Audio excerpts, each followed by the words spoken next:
Bismillahirrahmanirrahim. Assalamu alaikum dear students. Welcome to my YouTube channel. Today we learn about phenols. Phenol as a class of organic compounds are those compounds in which one or more hydrogen of the aromatic ring when get replaced with the hydroxy group, they are called as a phenol. So we can say that hydroxybenzenes are called as a phenol. Phenol are mostly obtained from the natural sources, for example from coal tar, from wood, and from essential oils of many organic compounds. But the phenol obtained from those sources actually meet only 10% of the commercial demand of phenol. Phenol is commercially used in synthesis of many organic compounds. So in order to meet the commercial demand of phenol, we need to synthesize it inside the laboratory as well as on the industrial scale. So here are some methods given for the synthesis of phenol. First method is Dow process. It is used for the industrial preparation of phenol, and in this reaction nucleophilic substitution reaction take place on the benzene ring, and we know that nucleophilic substitution reaction on the benzene ring always require extreme conditions. Here a chlorobenzene is made to react with sodium hydroxide base, and at elevated temperature of 360 degrees centigrade in a pressurized reactor, sodium fin oxide ion is formed, and this sodium fin oxide ion on a reaction with acid form phenol. As this is a nucleophilic substitution reaction, and it proceeds through the formation of an intermediate, that is benzene, and that is unstable molecule because it has angle strain in it. So look at the mechanism of this reaction. First, base will pick up the ortho hydrogen from the chlorobenzene, and this results in the formation of benzene. The benzene, being unstable, will readily attacked by a nucleophile, and either carbon of the benzene can be attacked by this nucleophile, and the next step, protonation will take place and phenol is formed. Another method for the industrial preparation of phenol is alkali fusion of sulfonate. In this process, benzene sulfonic acid is treated with a sodium hydroxide, and sodium benzene sulfonate is formed. In the next step, it is treated with sodium hydroxide at elevated temperature. Sodium fin oxide is formed, and the next step, protonation will take place. Phenol is formed. The next method that is used for the synthesis of phenol is cumene hydroperoxide. This is most widely used as an industrial method for the preparation of phenol because the two valuable products, phenol and acetone, both are obtained in this reaction. So it is most preferable method used for the synthesis of phenol. Cumene, that is isopropyl benzene, on air oxidation form cumene hydroperoxide, which on hydrolysis yield phenol. Mechanism of this reaction, look at the first step in which cumene hydroperoxide will form, and this is a free radical mechanism, free radical reaction actually. Here the isopropyl benzene in the initial step is made to react with a radical, and this results in the formation of a tertiary free radical. This tertiary free radical will show attraction towards the oxygen molecule, and cumene hydroperoxide radical is formed. This cumene hydroperoxide will get stabilized by abstracting the proton from the another molecule of cumene, and cumene hydroperoxide is formed with the liberation of a radical, as this step leads to the formation of more radical. In the second step, this degradation of cumene hydroperoxide take place, and this reaction take place through cation formation.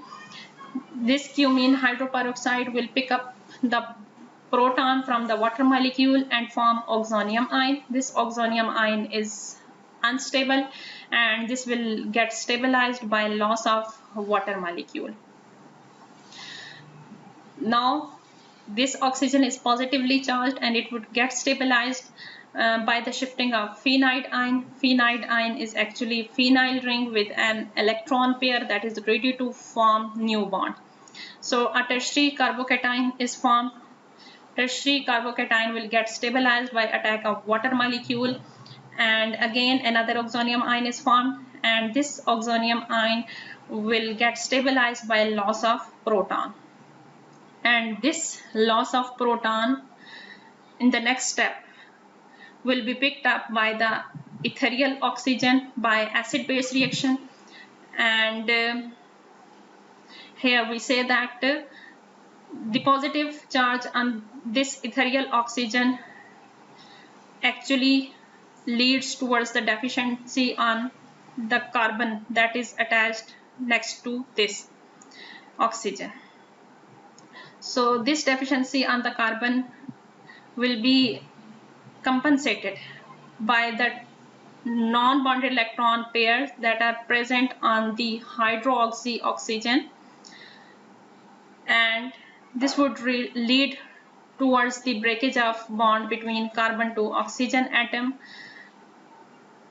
hence releasing the electron on the more electronegative atom, that is oxygen in carbon oxygen bond, and results in the formation of phenol. Protonated acetone is also formed, which in the next step will get deprotonated and form acetone. In all previous methods, very extreme conditions were required, which cannot be easily attained inside the laboratory. So for the laboratory synthesis of phenol, we will use hydrolysis of diazonium salt and oxidation of aryl thallium compound. In the first method, hydrolysis of diazonium salt. Diazonium salt is made to react with water, and it will form phenol with the liberation of proton and nitrogen gas. Look at the mechanism. We say that these diazonium salt can be easily formed inside the reaction mixture because they are unstable and cannot be stored. So as soon as they are formed, they are utilized inside the reaction mixture. Primary aromatic amines, when dissolved in a mineral acid and made to react with sodium nitrite, they form diazonium salt. These diazonium salts are unstable and even start to decompose at ice temperature, so they are readily used.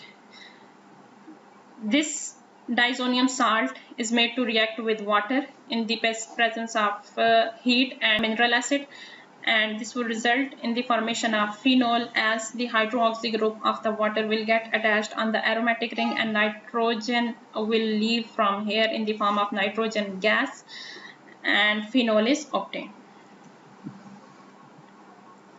The next method for the laboratory preparation of phenol is oxidation of aryl thallium compound. Aryl thallium compound are obtained by the reaction of aromatic ring with thallium trifluoroacetate. Aryl thallium trifluoroacetate is formed, and acetic acid is also formed in this reaction. So in the next step, this aryl thallium trifluoroacetate will oxidize in the presence of lead tetraacetate and triphenyl phosphine. This would result in the formation of aryl trifluoroacetate, which on hydrolysis form phenoxide ion, and which on protonation will form the phenol. We say that this process is more effectively used because it is a speedy process and good yield of phenol is obtained. Actually, we say that the whole process is carried out without the separation or without the extraction of intermediate, so it would be a speedy process and preferably used over the previous method, that was hydrolysis of diazonium salts. So example is given over here in which chlorobenzene is made to react with thallium trifluoroacetate, and in the next step oxidation with lead tetraacetate and triphenyl phosphine would take place, and phenolic esters of trifluoroacetic acid on hydrolysis will produce parachlorophenol. Thank you so much. In our next video we will study about the reactions of phenol.